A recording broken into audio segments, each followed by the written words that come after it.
In the scene of today, which is taken from the Gospel of John chapter 10, verses 22 to 30, it is the feast of dedication.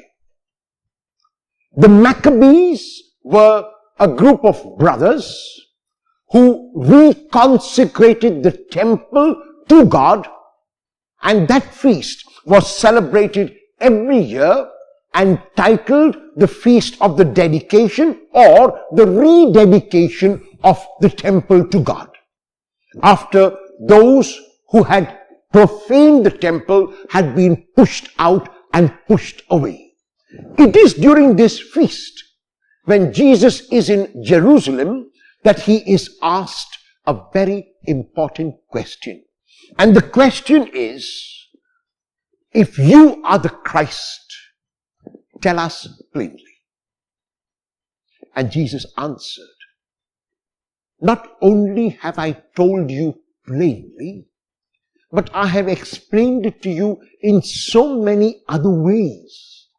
I've shown it to you in my words, I've proclaimed it to you in my actions, and I am showing it to you in my being, but you refuse to believe.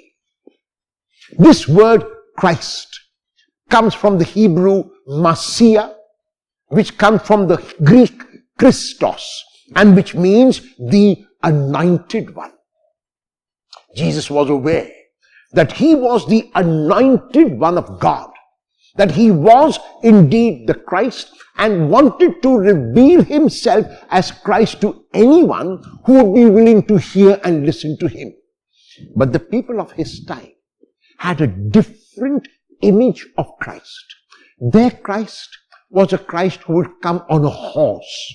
Their Christ was a Christ who would overthrow his enemies. Their Christ was a Christ who would rule with authority and an iron fist.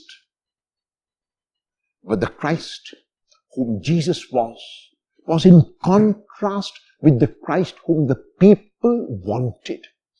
This Christ was a Christ who would come as a servant. This Christ was a Christ who would come on the colt of an ass.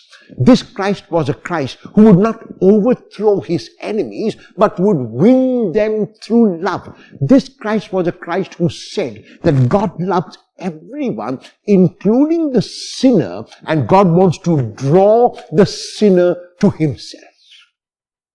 This language was unthinkable. This language was unbearable. This language was too difficult for the people to accept.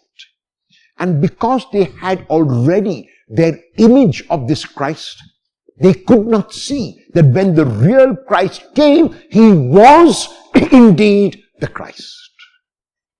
There are many times in our lives when we behave like the people of the time of Jesus. We have fixed notions about how something must be, about how something must be done, and we become rigid and are unable to change and are unwilling to change. The text of today is calling us to a flexibility. As Hamlet says to his friend Horatio in the play Hamlet, there are more things in heaven and on earth, Horatio, than are dreamt of in your philosophies.